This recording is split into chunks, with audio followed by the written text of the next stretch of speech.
질의 직전에 의사진행 발언 잠깐 하겠습니다. 네.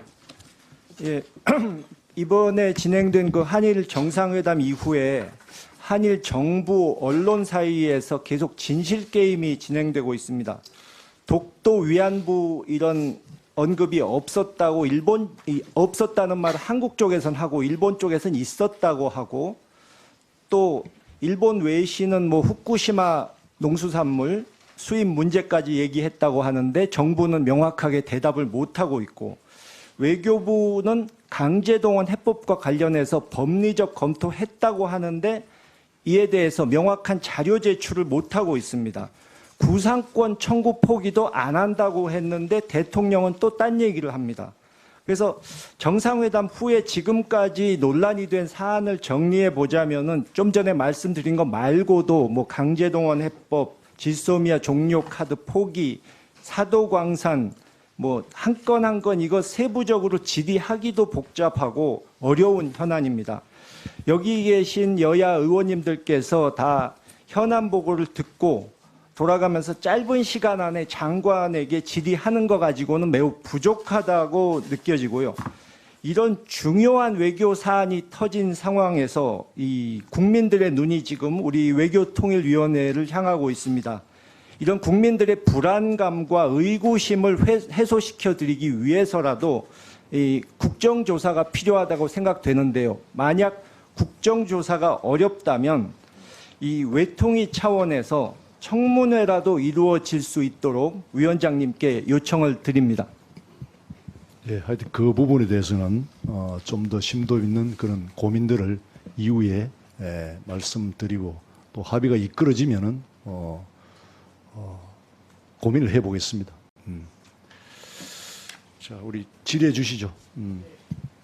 예, 외교부 장관님께 네. 질문 드리겠습니다.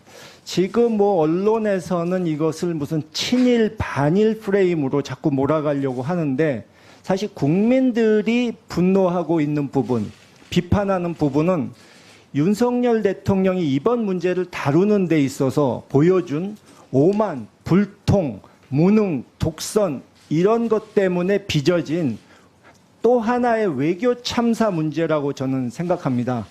국익을 우선한다고 하는데 무슨 국익을 어떻게 챙겼는지, 우리가 준 것은 분명히 보이는데 받은 것이 뭔지는 전혀 보이지 않고 정부 측에서는 애매하고 추상적인 얘기만 하고 있거든요. 근데 일단 먼저 지적할 사항이 그 독도 문제, 위안부 문제를 기시다 총리가 언급을 했냐는 것인데, 이제 김태효 차장이나 장관님께서는 의제에 들어가지 않았다. 그래, 의제에 없더라도 언급한 게 있느냐 하니까 정상 간에 얘기한 것을 다 밝히는 것은 적절치 않다고 하셨지 않습니까? 그런데 일본은 기시다 총리의 측근이라고 할 수 있고 비서실장 역할을 하는 차관급이지만 중요한 역할을 하는 기하라 관방 부장관이 독도 문제에 포함됐고 위안부 합의 착실히 이행을 요구했다. 이렇게 NHK의 총리 전담 기자에게 말을 해서 보도가 난 것입니다. 제3자가 보기에 어느 쪽이 더 신빙성 있게 들리겠습니까? 그리고 정상 간의 대화를 공개하는 것이 적당치 않다면, 또 그 말이 거짓이라면 왜 일본 정부 쪽에 강력하게 항의를 못하는 것인지, 이러니까 우리 정부 말을 사람들이 신뢰 안 하는 것입니다. 외교가 지금 상호주의가 기본이라고 할 수 있는데 전혀 우리는 주기만 했고 받은 것이 없는 정도가 아니라 푸대접을 받고 왔다는 그런 느낌이 드는데요. 이 구상권 청구 문제, 이거 일단 짚고 넘어가야 될 것 같습니다. 외교부 아태 국장이 저희 외통위 보좌진들을 만났을 때 분명히 얘기를 했습니다. 구상권 포기하는 것은 심각한 배임 행위이기 때문에 절대 있을 수 없다. 그랬는데 윤석열 대통령은 구상권 상정 안 한다고 선언했습니다. 그러면 외교부 측이 국회에 거짓말을 한 것입니까? 아니면 윤석열 대통령이 배임 행위 하겠다고 공개 선언한 것입니까? 둘 중에 어느 쪽입니까? 네, 의원님 여러 가지 질문을 한꺼번에 하셨기 때문에 제가 이거 하나하나씩 간단간단히 구상권 문제만 일단 말씀해 말씀을 주십시오. 드리겠습니다. 예, 우선 이번 정상회담은 대단히 실질적인 성과가 많았다고 생각을 합니다. 이 두 정상 간의 신뢰를 바탕으로 해서 우선 셔틀 외교가 복원이 됐고 또 이러한 그 한일 관계가 그동안에 악화일로에 있었는데 이것을 정상화시킨 그런 실질적 성과가 있습니다.